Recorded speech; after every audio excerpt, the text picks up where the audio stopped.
Hey everyone, इस video के अंदर मैं सभी के सभी इंपॉर्टेंट टॉपिक्स डिस्कस करूंगा पॉलिटिकल साइंस के। तो जो आपका एग्जाम है 20 मार्च को, उसके लिए काफ़ी इंपॉर्टेंट वीडियोस है। सभी के सभी टॉपिक्स बहुत काम के हैं, इनको करके जाना। तो बुक निकाल लो, पूरे सिलेबस से बताऊंगा, दोनों बुक से टिक मार्क कर लेना। और you have to give first priority to all this topics. ये मैंने PYQ से लिए हैं, क्योंकि यहाँ पर इन्हीं टॉपिक्स हमें मोस्टली एग्जाम में क्वेश्चन देखने को मिलते हैं। तो इस बार भी काफ़ी चांसेस हैं यहाँ से क्वेश्चन बने। तो आपको इन सभी टॉपिक्स को पढ़ना है। तो हम स्टार्ट करेंगे विदाउट एनी डिले। तो यहाँ पर हमें देखने को मिल जाएगा, देखो जो भी एडिड टॉपिक्स हैं वो मैंने सारे के सारे यहाँ पर डाले हैं। ठीक है, बिकॉज यहाँ पर जो एडिड टॉपिक्स हैं उनसे मैं नहीं बता सकता कि भाई ये इंपॉर्टेंट कितने हैं, या फिर क्योंकि देखो ये अब की बार ही जोड़े गए हैं और कुछ टॉपिक्स प्रीवियस बैच में भी थे। तो यहाँ से बताने मुश्किल हैं टॉपिक्स, क्योंकि ये नए टॉपिक्स ऐड किए गए हैं, तो हमारे लिए सारे के सारे इंपॉर्टेंट हैं। इसलिए आपको ये सभी के सभी जो भी एडिड टॉपिक्स हैं वो तो पढ़ने ही पड़ेंगे। और यहाँ पर मैंने जो बुक का नाम यूज़ किया है वो मैंने, जो आपकी बुक में पुराना जो नेम है बुक का, वही मैंने यूज़ किया, बिकॉज आपके पास यही बुक है, तो आप आराम से समझ पाओगे। बाकी जो सिलेबस है आपका पॉलिटिकल साइंस का, उसको लेके कोई डाउट नहीं होगा। इस वीडियो को देखने के बाद इन सभी टॉपिक्स को आप कर लेना। कौन सा टॉपिक्स कहाँ से कैसे करना है, क्या पढ़ना है, सब बताऊंगा। सारे के सारे डाउट्स क्लियर आपके हो जाएंगे। तो आपका जो यहाँ पर इस वाली बुक है, इसमें जो चैप्टर है द एंड ऑफ बायोपोलैरिटी, इसमें हम देखते हैं। इसमें जो पहला टॉपिक है वो आपको देखने को मिलेगा सोवियत सिस्टम क्या था। तो यहाँ पर इसके जो पॉजिटिव है और नेगेटिव आपको दोनों पता होने चाहिए। गॉर्बाचेव की पॉलिसीज और कैसे यूएसएसआर का डिसइंटीग्रेशन हो जाता है, इसमें भी यही दे रखा है कि यहाँ पर कैसे यूएसएसआर का डिसइंटीग्रेशन हो जाता है और उसके कॉन्सिक्वेंसेज आपको बताने हैं। और शॉक थेरापी इंपॉर्टेंट है, उसके कॉन्सिक्वेंसेज क्या, उसका रिजल्ट निकला। फिर ये हमारे ये दोनों टॉपिक्स है चैप्टर नंबर 3 से, यूएस हेजिमनी से।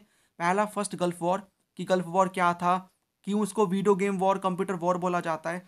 उसके बाद यहाँ पर 9/11 and the global war on terror, कि यहाँ पर जो एक तरीके से 9/11 का अटैक हुआ था यूएसए के ऊपर, कौन सा ऑपरेशन स्टार्ट किया गया, ऑपरेशन एंड्योरिंग फ्रीडम, इन सभी के बारे में आपको पता होना चाहिए। 1 मार्क का क्वेश्चन भी बन सकता है MCQs।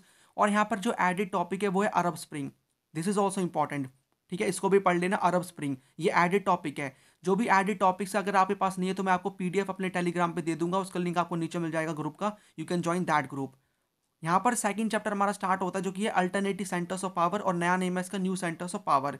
इसमें आपको देखने को मिल जाएंगे इंपॉर्टेंट टॉपिक्स। यूरोपियन यूनियन आपको पढ़ना है। यूरोपियन यूनियन की जो पावर है वो कैसे एक तरीके से हर फील्ड में बढ़ रही है, वो आपको पता होना चाहिए।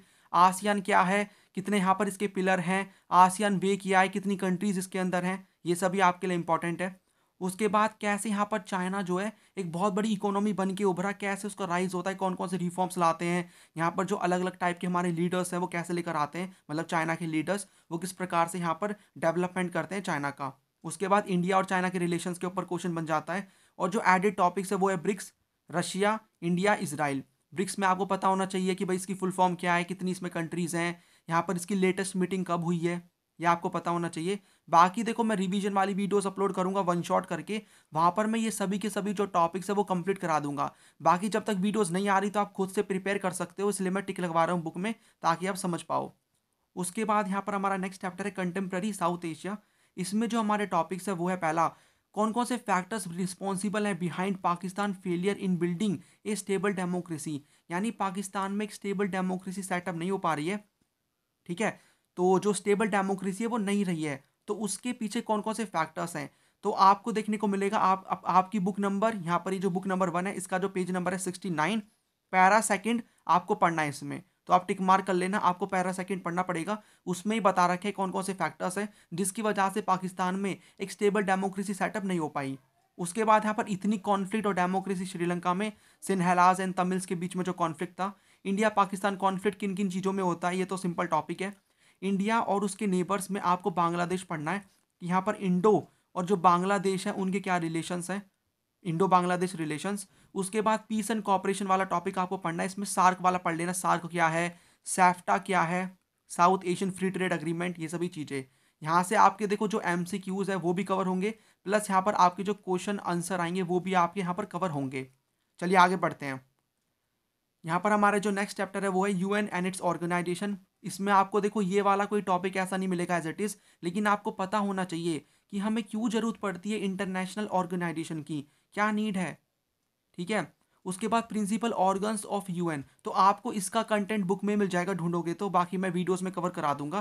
प्रिंसिपल ऑर्गन्स ऑफ यूएन कौन कौन से हैं, तो यहाँ पर हमारा जो जनरल असेंबली है, सिक्योरिटी काउंसिल है, ये बहुत इंपॉर्टेंट है, इंटरनेशनल कोर्ट ऑफ जस्टिस वाला काफ़ी इंपॉर्टेंट है, तो एटलीस्ट इन तीनों को पढ़ के जरूर जाना एग्जाम में। उसके बाद रिफॉर्म स्ट्रक्चर्स एंड प्रोसेसेस, ये इंपॉर्टेंट है। India and the UN reforms, very very important, star लगा लो कि यहाँ पर यूएन को किस प्रकार से रिफॉर्म करना चाहिए, और जो इंडिया है क्या उसको और क्यों इंडिया को परमानेंट मेंबर बनाना चाहिए यूएनएससी का, यूनाइटेड नेशन सिक्योरिटी काउंसिल का। बाकी बॉक्स में आपको यूएन की एजेंसीज दे रखे हैं डिफरेंट डिफरेंट, उनके बारे में पढ़ना है। एमनेस्टी इंटरनेशनल हो गया, बाकी और भी यहाँ पर दे रखे हैं, वो सभी आपको पढ़ना है। एडिड में आपको यूनेस्को मिल जाएगा, यूनिसेफ मिल जाएगा, आईएलओ मिल जाएगा, ये पढ़ के जरूर जाना। ये एडिड टॉपिक्स में से हैं। देखो एडिड में ज़्यादा कंटेंट नहीं है, थोड़ा थोड़ा है, तो आप पढ़ोगे तो आप आराम से कर पाओगे, उनको ज़्यादा टाइम नहीं लगेगा करने में।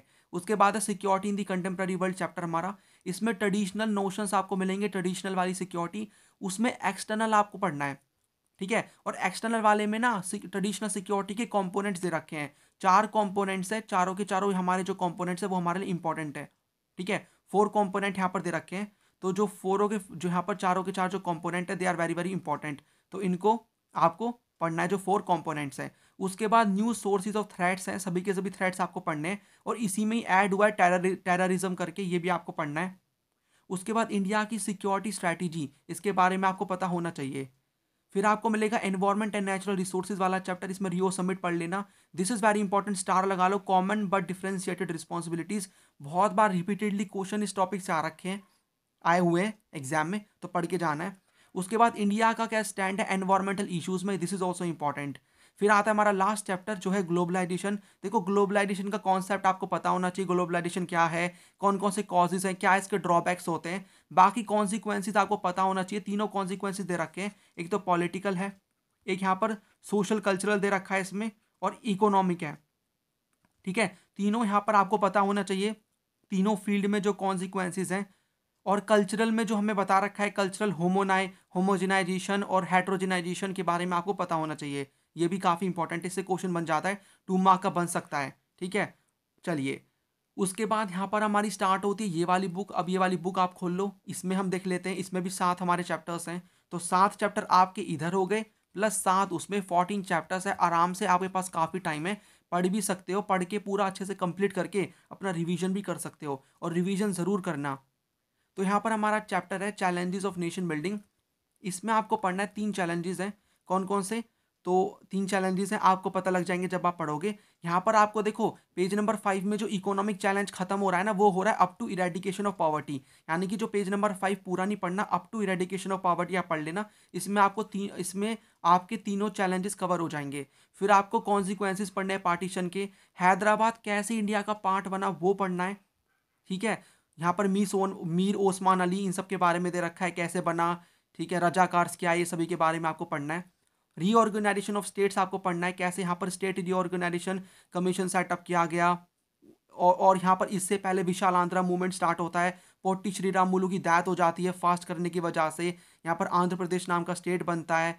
फिर उसके बाद यहाँ पर स्टेट रीऑर्गेनाइजेशन को सेटअप करते हैं। फिर यहाँ पर 1956 में कितने स्टेट बन के हमारे आते हैं, जो एक्ट पास होता है, तो वो सारी इन्फॉर्मेशन आपको मिल जाएगी। फिर क्रिएशन ऑफ न्यू स्टेट्स वाले में आपको बॉक्स दे रखा है।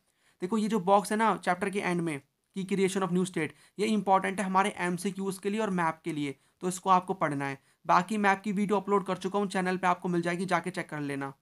एडिट टॉपिक में Patel and national integration. Next यहाँ पर है पॉलिटिक्स ऑफ प्लान डेवलपमेंट, ये हमारा चैप्टर है। इसमें first 5 year plan, second 5 year plan में रैपिड इंडस्ट्रियलाइजेशन हुआ था, मतलब इंडस्ट्री पे फोकस किया था हमने, पहले में एग्रीकल्चर पे किया था, दूसरे पे इंडस्ट्री पे किया था हमने, तो रैपिड इंडस्ट्रियलाइजेशन वाला आपको करना है। एग्रीकल्चर वर्सेस इंडस्ट्री आपको करना है। उसके बाद ग्रीन रेवोल्यूशन, इसका क्या इम्पैक्ट पड़ा हमारे एग्रीकल्चर पे, तो इसको आपको पढ़ना है। और एडेड में नीति आयोग वाला इंपॉर्टेंट है, इसको आपको पढ़ के जाना है। उसके बाद इसमें एक और टॉपिक भी ऐड हुआ है, वो मैं आपको अपनी वीडियोस में करा दूंगा, वो एडेड मटेरियल में नहीं दे रखा, तो आपको वहाँ से इसका कंटेंट मिल जाएगा। उसके बाद इंडिया के एक्सटर्नल रिलेशन में आपको पढ़ना है। देखो द कॉन्स्टिट्यूशनल प्रिंसिपल दे रखा है, बॉक्स दे रखा है चैप्टर की स्टार्टिंग में ही, जिसमें आपको कॉन्स्टिट्यूशन के आर्टिकल 51 के बारे में एक्सप्लेन कर रखा है, जो कि है with related to international peace and security, जो कि डीपीएसपी के अंडर आता है। ये इंपॉर्टेंट है, इससे क्वेश्चन बन जाता है। उसके बाद क्या यहाँ पर नेहरू का रोल था, हमें एक तरीके से हमारी जो इंडिया की फॉरेन पॉलिसी है उसको शेप करने में, ये इंपॉर्टेंट है। तो आपको जो टॉपिक मिलेगा the policy of non alignment, इसमें नेहरू का role, distance from two camp से इंपॉर्टेंट है, पढ़ के जाना। उसके बाद पीस एंड कॉन्फ्लिक्ट इंडिया का, किसके साथ, चाइना के साथ।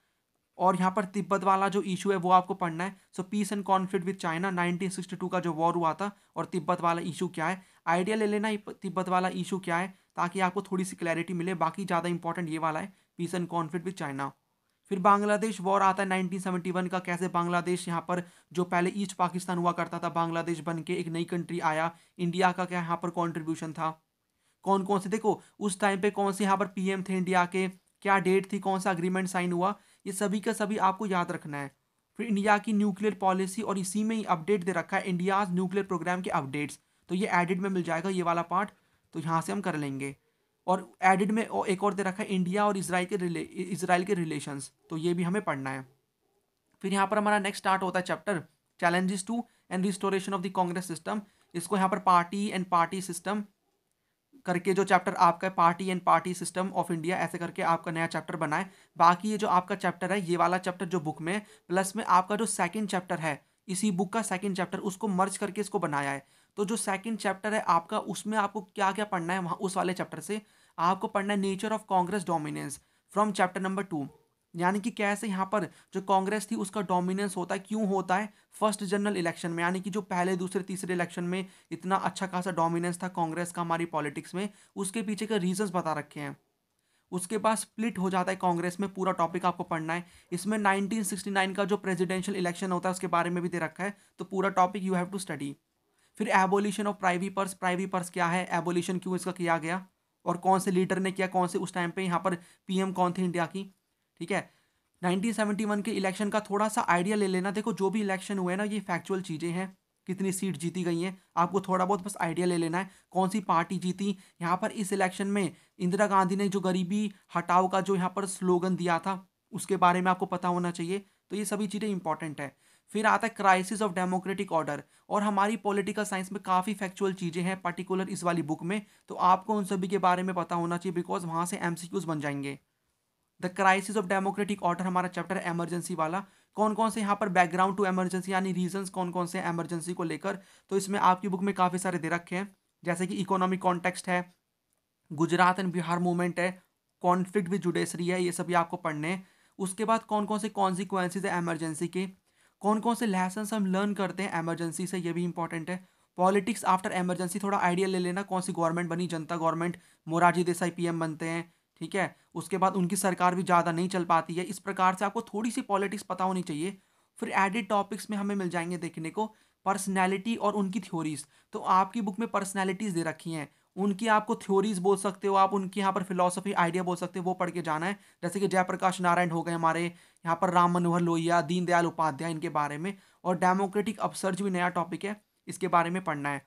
फिर आता है यहाँ पर रीजनल एस्पिरेशंस, इसमें पंजाब वाला कर लेना, पंजाब उस टाइम पे यहाँ पर चीफ मिनिस्टर कौन थे, यहाँ पर उस टाइम के जो चीफ मिनिस्टर थे पंजाब के वो कौन थे, या फिर आप लीडर बोल सकते हो, ठीक है। कौन सा यहाँ पर एकॉर्ड साइन किया गया, यहाँ पर पीएम उस टाइम पे कौन थे, क्या इनकी डिमांड थी, ऑपरेशन ब्लू स्टार क्या है, very very important, operation blue star is very very important, ठीक है। ऑपरेशन यहाँ पर मैं लिख देता हूँ, ऑपरेशन ब्लू स्टार, ये वाला बहुत इंपॉर्टेंट है, ऑपरेशन ब्लू स्टार। उसके बाद यहाँ पर जो यहाँ पर नॉर्थ ईस्ट वाला टॉपिक है वो आपको पूरा का पूरा पढ़ना है, कैसे डिमांड उठती है ऑटोनॉमी को लेकर, कौन कौन से स्टेट इन्वॉल्व हैं, कौन सा एकॉर्ड साइन किया गया, मतलब काफ़ी फैक्चुअल चीज़ें हैं, ठीक है। उस एकॉर्ड के अंदर या फिर एग्रीमेंट के अंदर क्या था।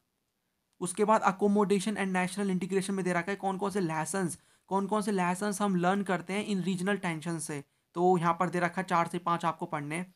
फिर गोवा और जो सिक्किम के बारे में दे रखा है, भाई वो कैसे इंडिया का पार्ट बना, तो खाली बॉक्स में दे रखा है, आइडिया ले लेना थोड़ा बहुत। उसके बाद एडिड टॉपिक में से आप पढ़ोगे द कश्मीर इशू, ये इंपॉर्टेंट है, कश्मीर वाला। उसके बाद आपका लास्ट चैप्टर आता है इसमें recent developments in Indian politics, इसमें आप पढ़ोगे कि 1990s में कौन कौन सी डेवलपमेंट आ रही थी इंडिया की पॉलिटिक्स में, इंडिया की यहाँ पर जो उस टाइम पे कौन कौन सी डेवलपमेंट आ रही थी, मंडल कमीशन क्या है, इसके चेयरपर्सन कौन थे, क्या इसमें बोला गया, emergence of new consensus, growing consensus, किन किन चीज़ों पे कंसेंसस होता है। और एडिड यहाँ पर मटेरियल में दे रखा है NDA 3rd and 4 plus issues of development and governance, तो ये जो है सभी के सभी हमारे थे टॉपिक्स। तो इस चैप्टर में से हमारा ये सभी हो गया, एडिट वाला भी और वो सब भी। ठीक है, तो आई होप आपको क्लैरिटी माइंड में आई होगी कौन कौन से टॉपिक्स हमारे इंपॉर्टेंट है, जहाँ से क्वेश्चन बन जाता है एग्जाम में। पहले इन सभी टॉपिक्स को निपटा लो, बाकी मैं इन सभी टॉपिक्स के ऊपर वीडियो लेकर आ जाऊँगा। आपके माइंड में अच्छी खासी क्लैरिटी मिल जाएगी इन सभी टॉपिक्स को लेके। तो इन टॉपिक्स को करके ज़रूर जाना, मिस मत करना एक भी टॉपिक को। आई होप आपने टिक मार्क कर लिया है। ठीक है, चलिए, बाकी यहाँ पर मैं और भी वीडियोस लेकर आ जाऊँगा। मैप की वीडियोस ऑलरेडी अपलोड है, प्लेलिस्ट बना दूंगा, टेलीग्राम का लिंक नीचे मिल जाएगा, ज्वाइन कर लेना। तो यहाँ पर काफ़ी कुछ प्लान कर रखा है पॉलिटिकल साइंस स्टूडेंट्स के लिए। वन शॉट वीडियोज़ आएंगी, इंपॉर्टेंट क्वेश्चन वगैरह अपलोड करूँगा, तो वहाँ से आप आराम से प्रैक्टिस कर पाओगे। बाकी फटाफट से अपने इन टॉपिक्स को कंप्लीट कर लो और wait for the video, I will upload the video. चलिए, बाकी जिसको कंप्लीट स्टडी मटेरियल चाहिए पॉलिटिकल साइंस का, जिसके पास सोर्स नहीं है पढ़ने का, ये पेड मटेरियल है। जिसको चाहिए आपको डिस्क्रिप्शन बॉक्स में पूरी इसकी डिटेल मिल जाएंगी और सैंपल भी मिल जाएगा। जिसको चाहिए वो उस नंबर पे व्हाट्सअप कर सकता है, आपको उसी यहाँ पर पीडीएफ में व्हाट्सअप नंबर मिल जाएगा। तो जिसको नीड है, जो चाहता है सभी की सभी इंपॉर्टेंट चीज़ें एक ही जगह पे मिल जाए, तो you can take the paid material. बाकी आपके पास जो सोर्स है आप उसके थ्रू भी आराम से पढ़ के अच्छे मार्क्स स्कोर कर सकते हो। चलिए फिर मिलता हूँ नेक्स्ट वीडियो में। ये है इस वीडियो का end. Thanks for watching and as always God bless you all.